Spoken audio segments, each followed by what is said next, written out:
Voy a presentaros a Mari Carmen Martínez Casanova.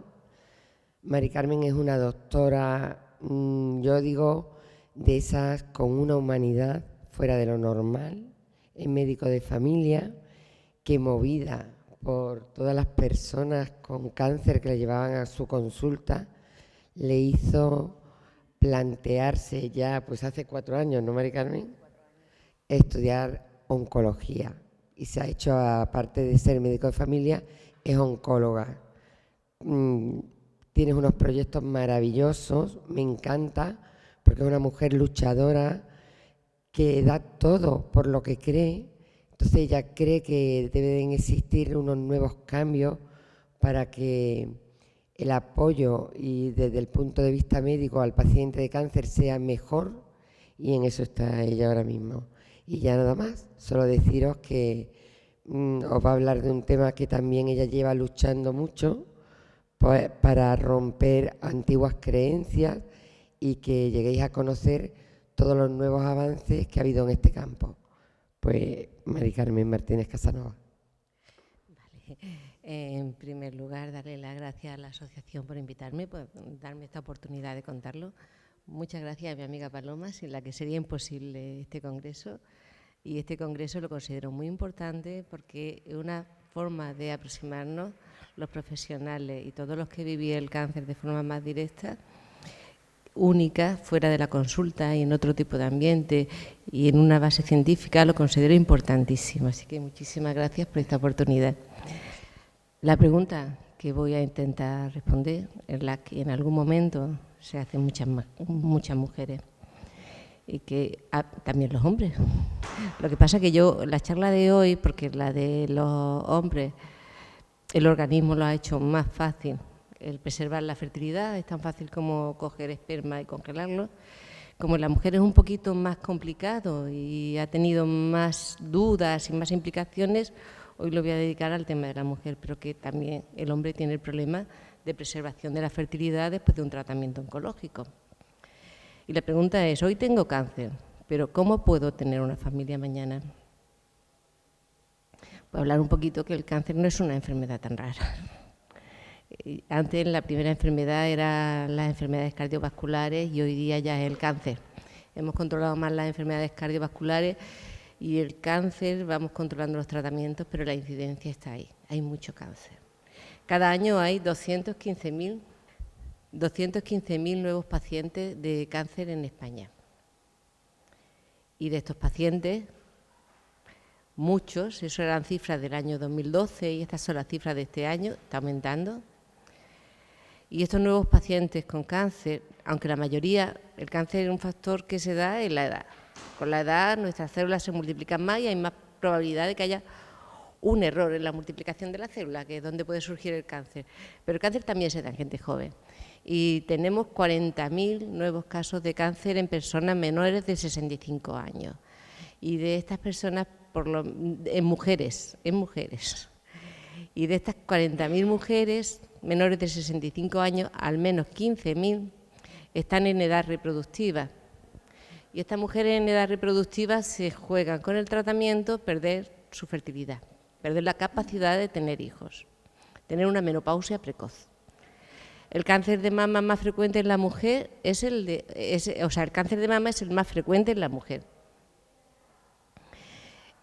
Gracias a los avances en el tratamiento, pues tenemos que, aunque es el cáncer de mama el cáncer más frecuente, hemos conseguido tener una mortalidad muy baja. El 90% de las mujeres hoy día superan el cáncer de mama.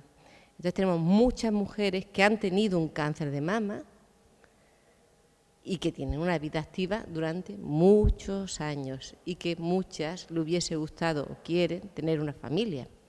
Por eso es el tema, es una cifra muy importante. ¿Cómo estamos en España? Pues no estamos muy mal, estamos de lo mejor de Europa, pero sí es cierto que nos vamos aproximando más a Europa. Hay más factores que no conocemos, quizá haya factores de la dieta, factores ambientales, y estamos mejor, pero va en aumento, las cifras del cáncer de mama van en aumento. Y el 42%, esto depende de los estudios, pero hasta el 42% de las mujeres que hacen un tratamiento de quimioterapia y están en edad reproductiva van a tener una menopausia cuando terminen el tratamiento. Algunas van a recuperar la regla, pero muchas no. Y este es el momento de una mala noticia, que no es fácil para nosotros. Yo sé que para los pacientes es muy impactante, que esto le marca el resto de su vida. Para el médico, en el poco tiempo que tiene, también es muy difícil. Surgen muchas dudas, surgen muchos problemas. Y quizá el problema que tenía que surgir en una chica joven, pues a veces no se nos ocurre al profesional. Y a veces la chica no tiene el conocimiento, no sabe que existe esta posibilidad y tampoco lo pregunta, ¿no? Y este momento es fundamental. Aquí es donde hay que plantear esta pregunta: ¿qué pasa con mi fertilidad? Bueno, y aquí llegamos a Mónica. Mónica llegó a este momento, una chica muy inteligente, una chica joven de 30 años, y se la planteó. Se planteó esta pregunta, ella sola, antes de llegar al médico, porque fue después de la cirugía, cuando le comunicaron la noticia. Todavía no había llegado a oncología, normalmente en oncología se lo planteamos, pero ella no había llegado. Se planteó esta duda, ella quería tener una vida, quería luchar por su vida, quería tener una familia en el futuro. Entonces directamente pidió ayuda, la remitieron a la consulta de psicología y ella la atendió. Entonces, ¿nos va a contar un poquito? Yo es que quiero leer literalmente su testimonio, porque no quiero añadir ni quitar nada, porque realmente me pareció... Bueno, es que se me ponen los pelos de punta. Yo diré, oye, esta psicóloga que se emociona tan fácilmente, pero bueno, pues sí. Ella dice: ahora sí, me presento. Mi nombre es Mónica y tengo 31 años. Apenas hace 6 meses empezó mi batalla personal con un cáncer de pecho que entró en mi vida sin avisar y de manera inesperada. Lo primero que pensé fue que esto no podía estar pasándome a mí. Soy una persona joven, saludable y deportista. Además, me encontraba perfectamente, aunque después entendí que nada de esto te libra de padecer esta enfermedad. Tuve que asumir que, aun encontrándome genial, los médicos me me proponían enfermar para curarme. ¿Cómo se encaja esto? Para curarme de algo que no se siente a primera vista, tenemos que pasar por un proceso en el que la mayoría de las veces vamos empeorando. Y eso no es fácil de encajar. Así que una vez asumido el golpe, solo me quedaba prepararme para combatirla. Al ser joven y no tener hijos, la primera duda que me asaltó fue si podría tener hijos el día de mañana, ya que era totalmente ignorante en este asunto. Por suerte, desde que todo empezó, he tenido el placer inmenso de conocer a todo un equipo médico que resolvió, calmó y despejó todas mis dudas. Gracias a ellos obtuve la posibilidad de realizar mi congelación de ovocitos en una clínica privada. Entre todos conseguimos cuadrar las fechas para realizar esta intervención, ya que debe ser antes de comenzar los tratamientos de quimioterapia y radioterapia. Fue un proceso tedioso, pero sobre todo constante, y los resultados han sido tan positivos a nivel emocional que ha valido la pena intentarlo.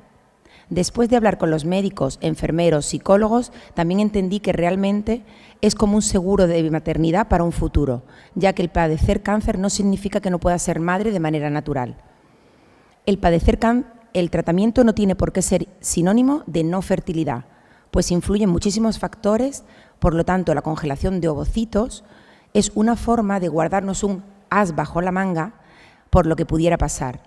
La intervención fue un éxito y conseguí congelar 3 de mis ovocitos, que estarán esperándome tranquilamente cuando todo este proceso acabe y en el supuesto de que no pueda concebirlos de manera natural. Desde que me extirparon el tumor, todo ha sido una carrera durante 5 intensos meses. Por suerte, fui recuperándome bien de las sesiones y encontré mucho apoyo tanto del hospital, que pasó a ser mi segundo hogar, como fuera. Hoy puedo decir orgullosa... Me emociono, qué tonta. Hoy puedo decir orgullosa que ya pasé lo peor, pero aún no terminé con mi batalla. Sigo con mis revisiones, mis vacunas y mi medicación, pero ya puedo hacer vida completamente normal. Y si tengo que sacar algo bueno de todo esto, aunque cueste, tengo que reconocer que jamás pensé que mi cuerpo y mi mente fuesen tan fuertes. Siempre he admirado a la gente que ha pasado por un duro golpe como este y siguen con una sonrisa en la cara. Y hoy en día estoy orgullosa de ser una de ellas. La vida no se acaba cuando te diagnostican un cáncer, la vida comienza de nuevo, aunque de manera diferente. Te conoces a ti, a la gente que te rodea, amigos, familia. Te cruzas con personas desconocidas que diariamente se preocupan por tu estado. Desde mi doctora a todos los enfermeros, auxiliares, el equipo de quimioterapia, la sala de radio, todos y cada uno de ellos, de manera desinteresada, me hicieron sentir querida. Consiguieron que todo esto fuese más llevadero y nunca podré terminar de agradecerlo. Creo que era un testimonio que había que leerlo tal cual. La pregunta es esta. Me han diagnosticado un cáncer, pero en el futuro quiero tener descendencia. Voy a intentar hacer un repaso, primero de la fisiología, qué pasa en la mujer, porque somos diferentes, y luego de las técnicas que hay, ¿vale? Y después, al final, quiero contaros unas cosillas, qué pasa después de superar el cáncer. La siguiente fase, cuando termina ya los tratamientos, ¿me puedo quedar embarazada? ¿Cuándo? ¿Qué pasa con ese bebé? Pues vamos a intentar ver un poquito todo esto. La mujer nacemos con un número de ovocitos, ¿vale? Los ovocitos son los huevecillos que luego se fecundan. Nacemos con muchos, con 1 millón, pero luego no se forman más. Esos son los que hay. Y a partir de ahí se empiezan a gastar. Y se van gastando incluso antes de tener la primera regla. Cuando llega la primera regla, que estamos en la pubertad, ya nos quedan 300.000, que son muchos, pero quedan. En cada menstruación perdemos unos 1.000, aunque sea solamente uno el que madura, se pierden muchos. En todo el proceso de maduración, de formación de ese ovocito maduro, se pierden otros muchos. Y a partir de los 40, pues tenemos poquitos. Y por eso es más difícil quedarse. Ahora que la mujer está atrasando la edad del primer hijo, pues estamos teniendo más problemas de fertilidad, porque cuesta más trabajo quedarse embarazada, porque tenemos menos óvulos eficaces. Si cuando se nos retira la regla, sobre los 50 años, ya queda muy poquito, o sea, la reserva ovárica está agotada. Por eso la mujer no puede ser madre a partir de una edad, el hombre no tiene ese problema, sigue produciendo espermatozoides.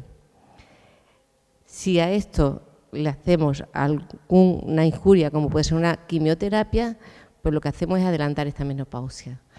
En realidad es que queden poquitos ovocitos válidos, ¿no? ¿En qué influye? El que una quimioterapia te pueda dejar sin reserva ovárica. Vamos a llamar reserva ovárica al número de ovocitos que tiene la mujer. Pues va a depender de la edad. Porque en una mujer por encima de los 40, que ya hemos dicho que tiene pocos ovocitos, si tienes una reserva escasa y encima le damos una agresión, pues te van a quedar pocos. Es muy difícil que una mujer que hace quimioterapia por encima de los 40 años recupere la fertilidad. No imposible. Nunca podemos decir imposible, pero sí más difícil. Por debajo de los 40, si tiene una buena reserva ovárica, aunque te demos una quimioterapia muy agresiva, sí que hay mujeres que recuperan la fertilidad. Va a depender también del tipo de cáncer y del tipo de tratamiento. No todos los tratamientos de quimioterapia producen ese daño al ovocito, ni todos producen el mismo daño.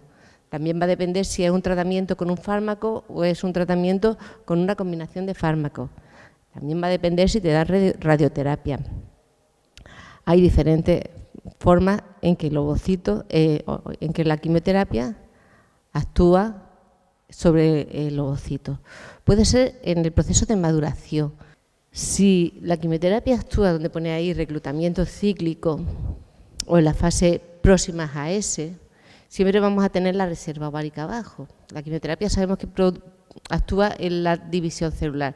No es inteligente, actúa en las células del cuerpo que más se dividen, donde más daño hace la quimioterapia. Por eso, o sea, en las mucosas, en la piel, pero también en los ovarios que están en división. Pero si la quimioterapia, como la ciclofosfamida, que es un agente alquilante que se usa en el tratamiento del cáncer de mama, actúa además en la reserva, abajo, donde está el cestillo lleno de huevos. Si actúa ahí, la posibilidad de que queden huevos vivos es más difícil. Si actúa en la fase de maduración, romperá ovocitos, pero siempre nos quedará más reserva ovárica. Por eso depende mucho del tipo de tratamiento. Hay cánceres en los que es muy bajo el índice de infertilidad después del tratamiento, porque no usan este tipo de agentes. Hay páginas, he puesto esta porque me ha gustado, es una calculadora de riesgo de fertilidad, luego la voy a pasar porque tengo varias páginas para aconsejaros, todo el que quiera, y entre ellas está esta. Y entonces aquí es americana, está en inglés, hay otras americanas que se puede poner en español, esta no, pero es fácil de entender. Aquí puedes buscar en el menú desplegable que hay, puedes buscar por tipo de cáncer, por tipo de fármacos, por sexo, hombre o mujer. Y entonces se te abre un menú como este, en el que te dice los tratamientos que tienen más riesgo de infertilidad, cuál tiene menos. Aún así, como Mónica dice muy bien, es una posibilidad, la posibilidad de tener la infertilidad no es una seguridad. De hecho, se puede venir la regla aunque se te haya retirado, y eso es buena señal. Tampoco es seguro que te venga la regla de que tenga ovocitos. Me haya venido o no me haya venido la regla cuando he terminado el tratamiento de quimioterapia, ¿cómo puedo sospechar que tengo unos ovarios con capacidad de funcionar o no? Pues se puede ver con una ecografía, nos da entre una suma de cosas. Una ecografía te dice el tamaño del ovario, si en el ovario hay folículos, si el ginecólogo te encuentra un ovario en la ecografía que sugiere que está funcionando, ya eso es favorable. Si además vuelve la regla y vuelve con unos ciclos más o menos regulares, eso es muy favorable. Aunque tener la menstruación no es siempre seguro, pero si a una menstruación le sumas un ovario que sugiere que funciona, mejor. Y si además se te hace una analítica y los parámetros hormonales están dentro de los márgenes de una mujer de tu edad o más o menos, y no en los márgenes de una menopausia, pues también es favorable. Con esto podemos valorar más o menos si una mujer es fértil o no es fértil después de un tratamiento. Con seguridad no, pero bastante aproximado, ¿vale? Pero hay que tener en cuenta y hay que tener cuidado y hay que decirlo, que durante el tratamiento muchas mujeres dicen no tengo la regla, no tengo posibilidad de quedarme embarazada. A veces sí, porque a lo mejor no ha perdido la fertilidad y a lo mejor hay un óvulo por ahí y a lo mejor estás tomando tamoxifeno y el tamoxifeno es teratogénico y entonces tendrías que abortar. Durante el tratamiento siempre hay soluciones. Hay mujeres que se han quedado embarazadas y bueno, pero es un riesgo, ¿no? Es mejor prevenirlo.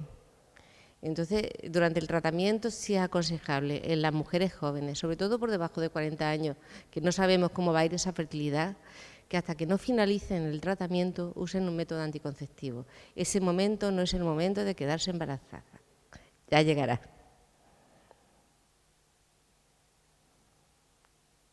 Y ahora vamos a hablar de las técnicas, ¿no? Vamos a hablar de qué técnicas hay. Hay muchas, ¿no? Al final tenemos una. En Málaga tenemos una fundamentalmente cubierta por la Seguridad Social. Pero yo voy a hablar un poquito de todas, pues para que las tengáis conocimiento, ¿vale? Lo primero, el tratamiento médico. ¿El tratamiento médico en qué consiste? Consiste en una inyección, una hormona, que lo que hace es que el ovario funcione menos y al funcionar menos, hemos dicho que la quimioterapia actúa en las células que están en crecimiento, cuando la célula se divide. Si el ovario se divide menos, es más posible que no le haga daño la quimioterapia. Sobre este tratamiento se empezó a usar mucho, luego salieron artículos en contra, se empezó a dejar de usar, ahora se vuelve a usar porque ha salido otro artículo muy interesante, otro trabajo muy interesante en el último congreso de ASCO, que es la Sociedad Americana de Oncología Médica, en el que dice que es eficaz, hay que empezar antes del tratamiento, un mes antes, y hay que mantenerlo hasta un mes después. Pero un tratamiento que tiene sus problemas. ¿Principal problema? Pues que no aseguramos, disminuye el riesgo de infertilidad. En este estudio último, las mujeres que no hicieron tratamiento eran mujeres jóvenes, tuvieron un 20% de ellas quedaron en amenorrea, o sea, sin regla y con infertilidad, en las que no hicieron el tratamiento médico. Y las que hicieron el tratamiento médico de la inyección, un 8% quedaron en amenorrea, o sea, bajó la incidencia de infertilidad a un poquito menos de la mitad. Con efectos secundarios, pues tener durante el tratamiento todos los síntomas de una menopausia. Todos los bochornos, los calores, las molestias, todo provoca una menopausia. Y claro, luego yo no te aseguro que no esté en el 8%. Con otras técnicas sí te puedo asegurar que estoy congelando un ovocito, pero aquí digo, tienes pocas posibilidades, pero las posibilidades tienes de que te quede en amenorrea aún a pesar del tratamiento. Por eso no es lo que aconsejamos. Si alguien no quiere hacer la técnica o no tenemos otro remedio que hacerlo, pues se puede usar, ¿vale? Es una herramienta de la que disponemos. La siguiente herramienta, ya pasamos a las técnicas de reproducción asistida, ¿vale? Ya son un poquito más agresivas, la que todos conocéis, congelar embriones. ¿En qué consiste congelar embriones? Pues se coge un ovocito de la mujer antes de empezar el tratamiento, se fecunda con una microinyección. A las 24-48 horas sabemos los que están fecundados y esos ovocitos se congelan para que cuando la mujer termine el tratamiento volver a implantarlos. ¿Esto tiene problemas? Pues tiene sobre todo problemas éticos. Nos planteamos que el tratamiento muchas veces une a las parejas y a veces desune. Y que no todas las mujeres jóvenes tienen pareja cuando les diagnostican el cáncer. Si no tiene pareja, tiene que recurrir a una donación de esperma, que a lo mejor no le apetece. Y si tiene pareja, pues a lo mejor si la pareja no va para adelante, luego cuando acabe el tratamiento es de la pareja que tuvo. Luego también hay una cuestión legal, porque está reconocida en la legislación española la congelación de embriones, pero es para exceso. La fertilización del ovocito es para implantarlo en el momento. Y la ley recoge la congelación de los que sobran, pero no el congelar para usarlos en un futuro por primera vez. Es una cuestión legal, pero no está recogida. Entonces, toda esa duda, y luego hay mujeres que no van bien, desgraciadamente. ¿Qué pasa con esos ovocitos? Y si esa pareja se separa y reclama uno el embrión y el otro el embrión, estamos hablando que ya esto es un embrión, es un ser humano. Entonces, aconsejamos mucho más que esto, se ha dejado de usar en las pacientes con cáncer, la congelación de ovocitos. Ha mejorado mucho la técnica, ¿vale? ¿En qué consiste? Pues bueno, tiene una limitación, que para congelar ovocitos tenemos que coger ovocitos de buena calidad. Esos ovocitos de buena calidad es muy difícil, no imposible, pero muy difícil conseguirlos después de los 40 años. La mujer tiene que tener una buena reserva ovárica para coger esos ovocitos.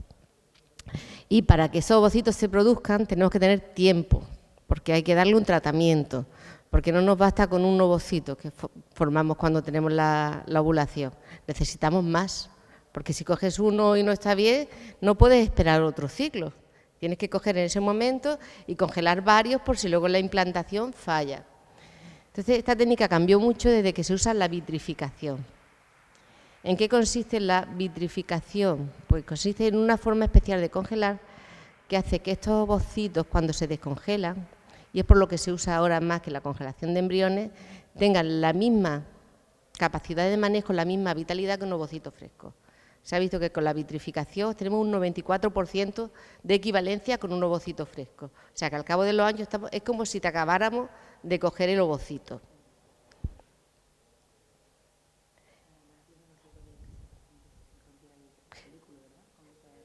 Sí, y fundamentalmente, aparte de que se congelan en vidrio, hace falta un aparataje especial.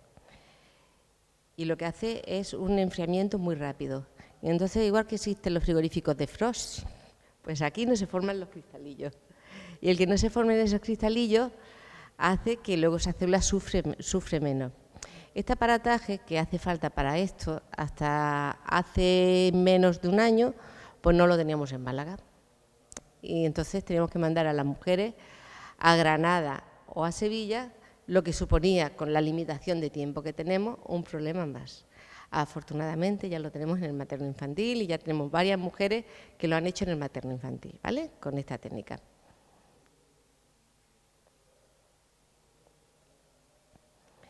Y la estimulación, porque bueno, todos preguntáis, bueno, si yo tengo un cáncer de mama, que me han dicho que influye en la hormona y ahora me van a dar unas hormonas, ¿qué pasa? ¿Eso me puede hacer daño?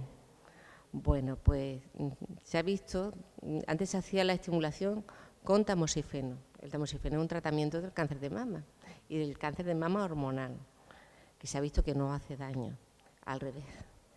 Y ahora en lugar del tamoxifeno se usa el letrozol. Es también un tratamiento del cáncer de mama que se usa en la mujer posmenopáusica.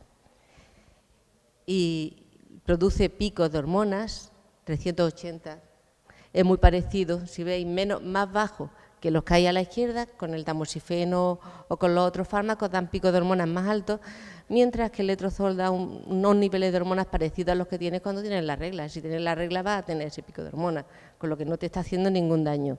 Sin embargo, el número de ovocitos, que lo tenemos abajo, con una ovulación normal, con un ciclo normal, vas a tener un ovocito que podemos coger, mientras que con letrozol de media 8 o 10 ovocitos. O sea que es diferente. Depende de la mujer, depende del momento, y luego que esos ovocitos sean de calidad. ¿Un poco en qué consiste? Bueno, pues remitimos a la paciente al servicio de fertilidad, la unidad de reproducción del Hospital Materno-Infantil. Al tercer día del ciclo empieza con las pastillas, empieza a tomar sus pastillas de letrozol, luego se tiene que poner una serie de hormonas inyectadas. Se va mirando el tamaño de los folículos por ecografía. Cuando ese folículo tiene un tamaño, se cambia el tratamiento, se induce la ovulación con tratamiento hormonal, con otra inyección, se llama a la mujer, se le pone una anestesia local y por la vagina se hace una punción y se cogen los ovocitos. Es molesto, pero no es demasiado molesto, la gente no se queja mucho. Durante esos días que vamos a coger el ovocito, la mujer está sin tratamiento, con lo que no hay daño para el feto, no hay riesgo de toxicidad, porque hemos dicho que antes dábamos tamoxifeno y el tamoxifeno es teratogénico, pero es que aquí cuando cogemos el ovocito no hay fármaco, no está afectado. Si luego los niveles de hormonas están más altos de lo normal, seguimos con pastillas para bajarlos, y si no están altos no se da la segunda fase de pastillas. Fundamentalmente en eso consiste. El problema que tenemos es el tiempo, que ese tiempo hace falta. A veces, aunque el ciclo no le toque a la mujer, lo podemos inducir, lo podemos adelantar, pero hay veces que tenemos un linfoma en que la paciente está muy malita y no podemos esperar, no la podemos jugar, es que se juega la enfermedad. Y el linfoma responde mucho al tratamiento, entonces tenemos que empezar con el tratamiento ya. O una niña que no ha tenido su primera regla, que también le vamos a dar una quimioterapia a las niñas y también las vamos a dejar con infertilidad a muchas. Entonces, ¿qué otras cosas hay cuando no disponemos del tiempo? Porque aquí necesitamos mínimo 4 semanillas, ¿no? Mientras que la paciente nos ve, ese tiempo es difícil. Luego la tenemos que remitir a la consulta del materno, que en el materno la vean, que le den las pastillas, que le puedan coger las pastillas. En el cáncer de mama podemos esperar hasta 6 semanas desde la cirugía hasta que empezamos la quimio. Y en el cáncer de mama, que es donde más aplicamos esta técnica, va muy bien, porque ese tiempo no nos suele fastidiar. En otros tratamientos no lo tenemos. ¿Existen cosas? Existen. Existe la congelación de tejido ovárico. Se puede usar en las niñas y se puede usar también en las mujeres adultas. Coger tejido ovárico, el día de mañana se puede hacer 2 cosas. O bien ese tejido ovárico, aislar los ovocitos y madurarlos in vitro, o bien volver a implantar ese tejido ovárico, hacer como un trasplante de ovario. Lo que pasa es que estas técnicas son muy interesantes, se han tenido ya bebés nacidos por estas técnicas, pero siguen estando en experimentación, se siguen publicando muchos trabajos y ahora mismo en Málaga no la tenemos. Hay que remitir a centros, se remite con una información y informando a la paciente que es todavía una técnica en experimentación.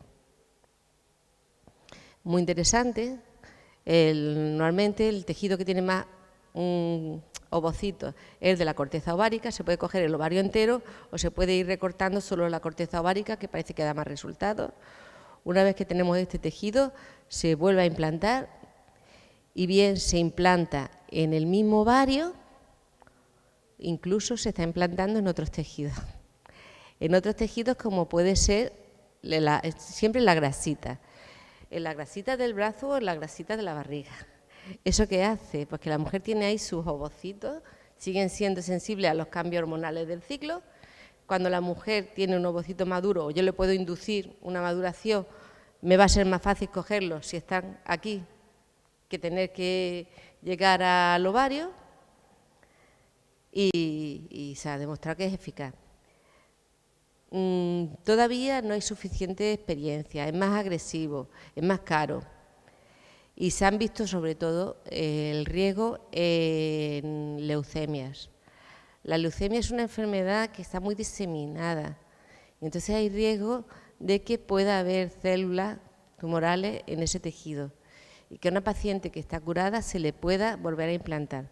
Por eso en leucemia no se aconseja. Se ha visto un caso en sarcoma de Ewing. En el resto de enfermedades la mama se ha visto que es bastante segura, los linfomas se ha visto que es segura y ha resultado, pero bueno, ahí seguimos investigando. Cada técnica de las que hemos hablado tiene su ventaja y su inconveniente. ¿Dónde estamos? Estamos en Andalucía, tenemos un sistema sanitario que actualmente cubre esto, cubre con una serie de limitaciones que vamos a comentarlas, ¿vale? Esto está cogido de la guía de reproducción humana asistida que está en la web del Sistema Andaluz de Salud. La técnica de preservación que se oferta es la extracción y vitrificación de ovocitos maduros. Por eso es la que más usamos. Hola. Esto está cogido del libro. No solamente se usa en mujeres que han tenido cáncer, también hay mujeres que tienen enfermedades reumáticas, enfermedades autoinmunes, que toman fármacos que le pueden afectar a la fertilidad. En estas mujeres también se usa y recoge aquí lo que os comentaba, que otros procedimientos relacionados como la preservación de tejido ovárico. ¿Qué me ha pasado aquí? Vale. Son consideradas de carácter experimental y debe informarse de ellas a las pacientes en cuanto a su expectativa y ofrecérselas en contexto experimental. Viene recogido eso en la guía. Ya está en la cartera de servicios de reproducción asistida, veis que está recogida la preservación de la fertilidad, que fue un paso, y en Málaga, esa es el mapa de Málaga, tenemos todas las técnicas, solamente quedan dos que tenemos que mandar fuera, que es el diagnóstico genético preimplantacional, que se usa, por ejemplo, en cáncer de mama, para las mujeres que son portadoras de BRCA, cuando se van a quedar embarazadas, dice, ¿y ahora qué pasa? Bueno, pues a esa mujer quiere saber si su embrión va a tener o no la mutación, se le puede hacer un diagnóstico preimplantacional al embrión e implantarle el que no tiene la mutación, ¿vale? Eso se hace en Virgen del Rocío y se hace. Y la otra técnica que nos queda por venir son laboratorios de alta seguridad biológica, que está en Granada, y ahí lo que hacen es el tema de la fertilidad de pacientes en el que una de las parejas tiene, por ejemplo, SIDA, o una hepatitis con alto riesgo de contagio o de transmisión al feto. Entonces, eso tiene unas técnicas especiales, pero no en nuestro caso. El resto, todo está disponible en Málaga. Y afortunadamente, desde que tenemos toda la maquinaria de la vitrificación está. Aquí están las limitaciones. Tiene limitaciones, son todas estas. A mí está elaborado por un grupo de expertos.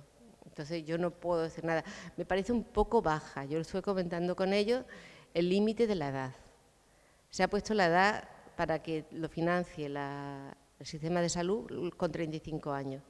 Ellos dicen que por encima de los 35 años es más difícil manipular esos ovocitos y obtener suficiente número de ovocitos.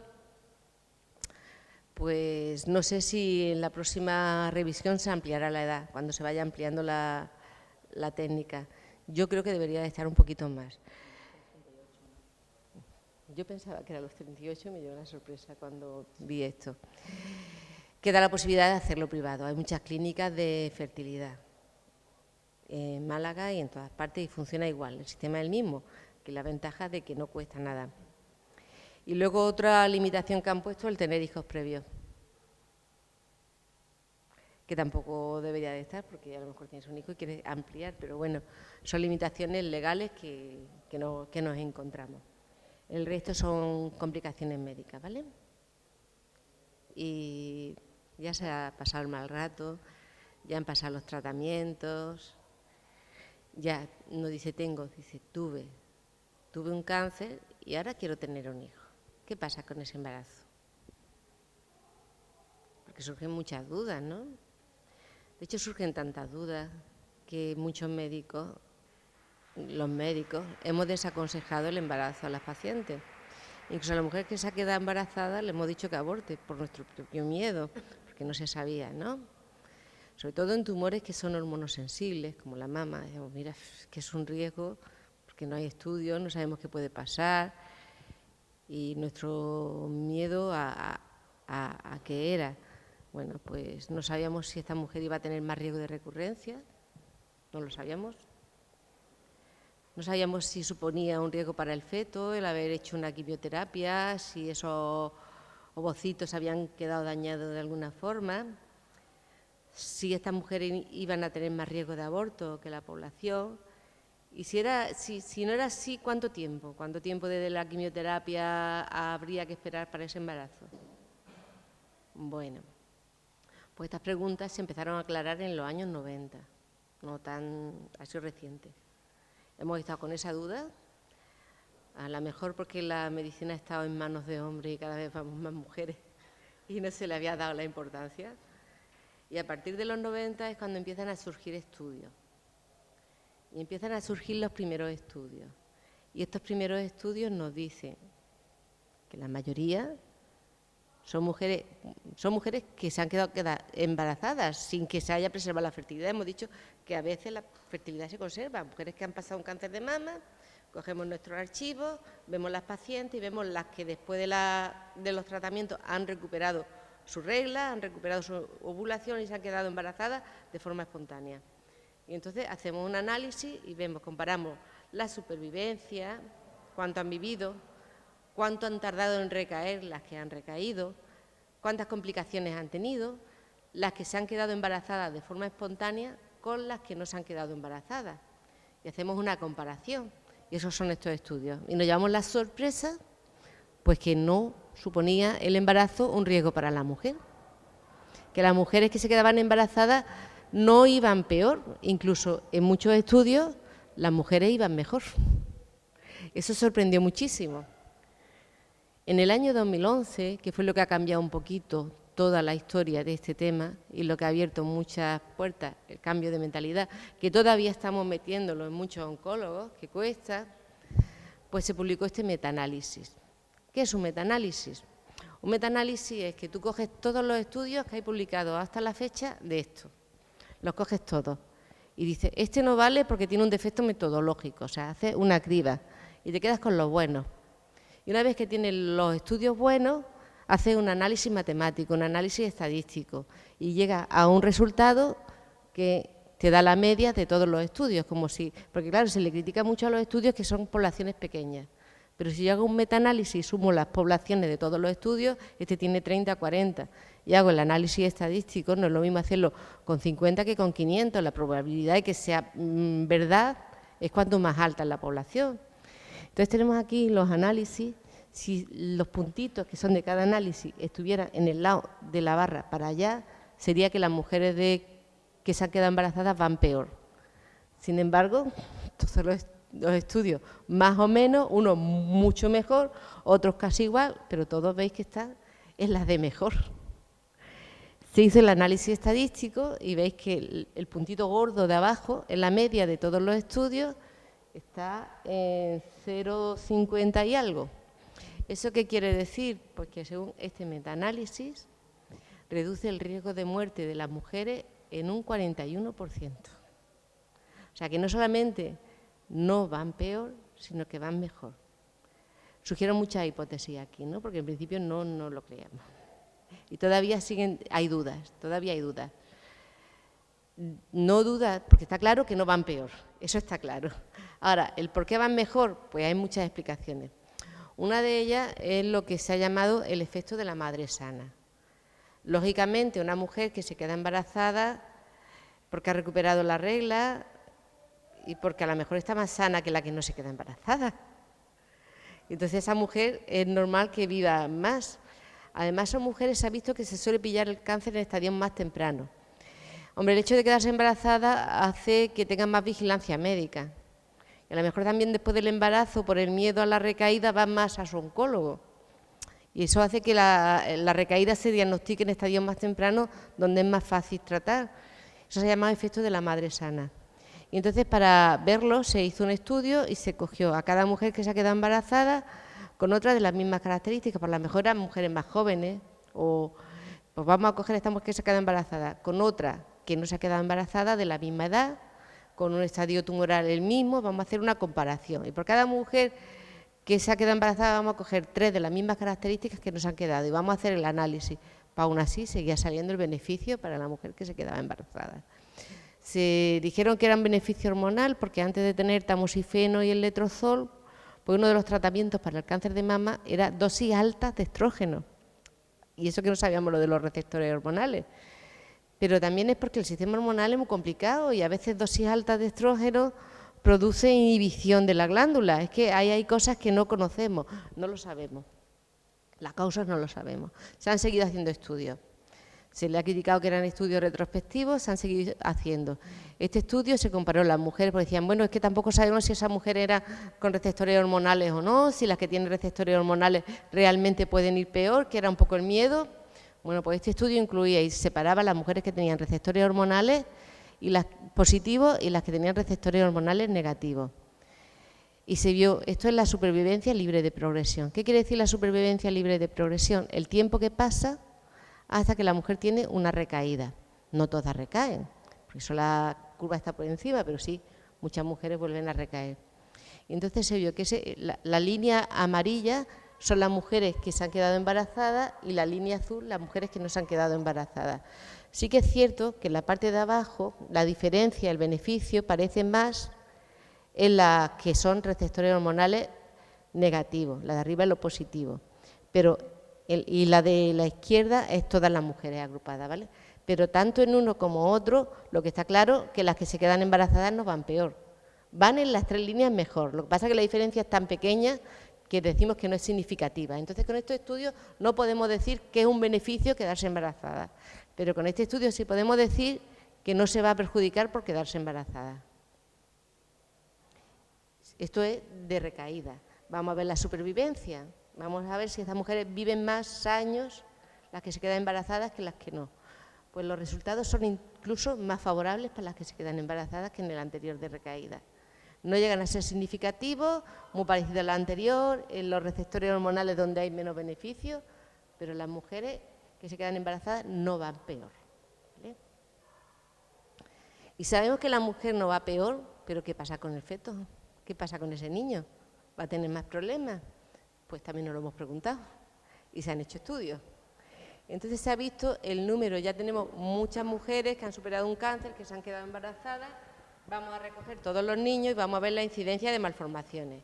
Se han publicado las incidencias de malformaciones y ¿qué se ha visto? Porque el número de malformaciones que se producen en la mujer que ha superado un cáncer y que tiene un bebé varían entre el 0% en muchos estudios y el 7,2%. Teniendo en cuenta que el número de malformaciones en una mujer sana es del 4%, podemos decir que no hay mayor número de malformaciones en la mujer que se queda embarazada después de superar un cáncer, que al bebé no le afecta. Sí que es cierto que sí se describe en varios estudios que hay mayor tasa de cesárea, a lo mejor también ese número de cesáreas supone nuestro miedo o nuestra vigilancia, y sí que se han dado más casos de bajo peso al nacer o de partos prematuros. Eso hay que decirlo. Y la otra pregunta que nos preguntábamos al principio, ¿la mujer que se queda embarazada después de superar un cáncer tiene más riesgo de abortar? Pues también se ha visto, porque se ha visto que las mujeres que habían superado el cáncer tenían más número de abortos. Pero cuando esos abortos se han separado y hemos dicho, ¿por qué ha abortado la mujer? ¿Ha abortado de forma espontánea? ¿Ha abortado porque se lo ha dicho el médico? ¿O ha abortado porque ella lo ha buscado? Pues se ha visto que el número de abortos espontáneos es el mismo que la población general. No hay mayor número de abortos. Sí que hay mayor número de abortos inducidos, bien porque el médico se lo ha aconsejado o porque ella tenía miedo, y es normal que tuviera miedo, porque no tenía estos conocimientos. Entonces, estos abortos lo único que manifiestan en este estudio es el miedo del paciente y el miedo de los profesionales. Con estos resultados, actualmente, ¿qué podemos decir? Podemos decir, se siguen haciendo más estudios, todo esto son estudios, pero lo cierto es que en eso se basa la medicina, la mayoría son estudios prospectivos. Eso se le critica, ya hay, retrospectivos, mirando hacia atrás, las mujeres que ha pasado. Ya hay estudios prospectivos en marcha. A partir de ahora, a estas mujeres que se quedan embarazadas, vamos a ir comparando que van a dar resultados más fiables, pero todo apunta los mismos resultados, los datos que están saliendo. ¿Con esto qué podemos decir? Que las mujeres que se quedan embarazadas después de superar un cáncer, bien sea de forma natural o por fecundación, no tiene peor pronóstico, incluso es posible que pueda haber un potencial beneficio, pero esto no lo podemos afirmar, el beneficio no lo podemos afirmar, pero sí podemos afirmar que no van a tener más problemas, que no aumenta el número de malformaciones en el niño. Sí que por el tema de haber un mayor número de bajo peso, se considera un embarazo de riesgo. Una mujer antes de tomar la decisión de quedarse embarazada, siempre cuando se ha superado un cáncer hay el riesgo de una recidiva, está ahí, hay que vivir con él, hay que aprender a convivir con él. Entonces sí es aconsejable que si me voy a quedar embarazada, lo estoy planificando, me haga una revisión antes de quedarme embarazada, para asegurarme de que estoy bien, de que no hay nada y que puedo seguir para adelante. Y durante el embarazo me sigan en la consulta de alto riesgo, por el riesgo de que si hay un bajo peso, pues tiene que tener una mayor vigilancia ese bebé. ¿Se puede dar el pecho? Pues se ha visto que sí. Se ha visto que sí y que no hay ningún problema. Y que las mujeres que han tenido bebés le han dado el pecho. ¿Qué problemas vamos a tener? Pues que si te han hecho una mastectomía, con ese pecho no le vas a poder dar. Y que si te han hecho una cirugía reductora, pues que depende de la cantidad de mama que te hayan quitado, pero el otro funciona. Que se puede dar el pecho, que la mama que te han radiado funciona un poquito menos, aún después de la radioterapia se puede dar el pecho, solamente que esos conductos están un poquito dañados y van a ser menos productivos, pero se puede dar la lactancia. Y siempre tenemos que informar a la paciente de que hay la posibilidad de que la enfermedad recurra, eso lo lleva independientemente del embarazo, pero el embarazo no aumenta esa posibilidad, eso hay que saberlo. Y esto no lo digo yo. Pues si un oncólogo lo dice y otro oncólogo no lo dice, no lo digo yo. La Sociedad Española de Oncología Médica, la Sociedad Europea de Oncología Médica, la Sociedad Americana de Oncología Médica, la guía de la NCCN, todas en esto están de acuerdo y a veces es difícil ponerlas de acuerdo. Todas aconsejan no desalentar el embarazo. Y ahí he puesto páginas donde podéis acceder a páginas de estas sociedades, ¿vale? ¿Cuándo? Porque esa es otra duda. ¿Ahora cuánto tiempo tengo que esperar? Pues depende. Tienes que hablarlo con tu oncólogo. Y depende si el cáncer que has tenido es un cáncer de más riesgo, es un cáncer de menos riesgo. Si el riesgo de recaída es más alto, pues es aconsejable esperar un poquito más, a ver qué pasa. Si el riesgo de recaída es más bajo, pues se puede esperar menos. Depende mucho de las características. Sí que hay un mínimo. ¿Nosotros qué aconsejamos? Nosotros aconsejamos a los 2 a 5 años, y depende un poquito, ese de 2 a 5, ese abanico tan amplio, depende un poquito del tipo de tumor. Mínimo 2 años es lo que aconsejamos. Se ha visto que embarazos antes tampoco tienen problemas, ¿vale? Por problemas biológicos, lo mínimo para recuperarse de una quimio son 4 o 6 meses. Después de un tratamiento hormonal como el tamoxifeno también, mínimo 6 meses. Pero aconsejamos 2 añitos. No sé, un tratamiento hormonal puede ser menos de esos 2 años. No olvidemos que no es una decisión fácil, que sabemos que la ilusión, pero que ha de ser una decisión compartida, porque la mujer no está sola, tiene una pareja, tiene una familia y tiene un niño, y con todo esto se puede tomar una decisión. Hay muchas páginas, esta es la que tiene la calculadora de riesgo cardiovascular, estas otras son de sociedades, algunas he puesto en español. Estas son las páginas que os voy a dar ahora, para todo el que quiera tener más información, las voy a dar en papel. Y bueno, yo creo que tiene la recompensa si se toma la decisión, ¿no?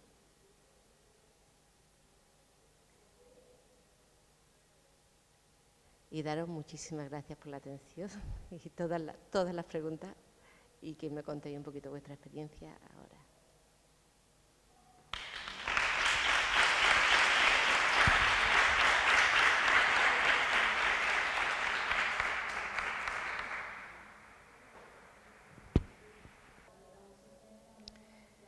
6 meses, después del tamoxifeno 6 meses, es aconsejable.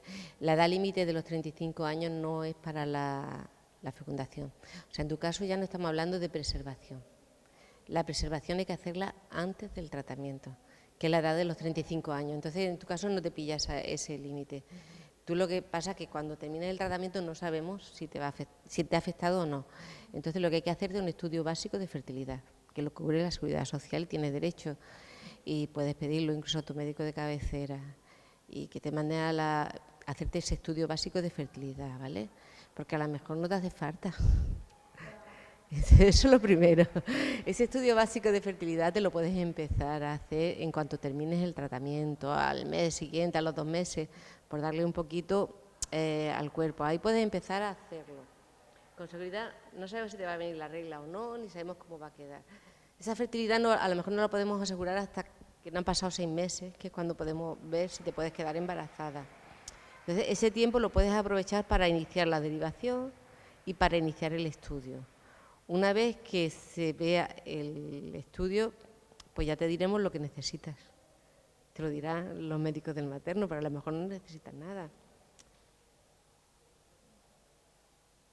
No te preocupes. No está en la edad límite. Hoy día una mujer tiene su primer embarazo por encima de los 40, muchísimas.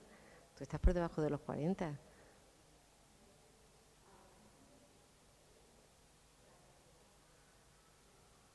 Así que ánimo y para adelante.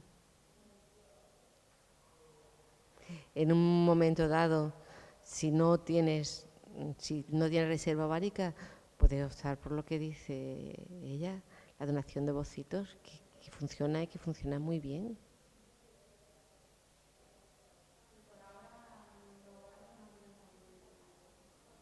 Es que ahora mismo no lo sabemos porque estás todavía con tratamiento. La regla normalmente, si viene al final del tratamiento. A algunas mujeres les viene cuando están con tamoxifeno, pero tampoco quiere decir nada. No es valorable. Tranquila, eso no quiere decir nada.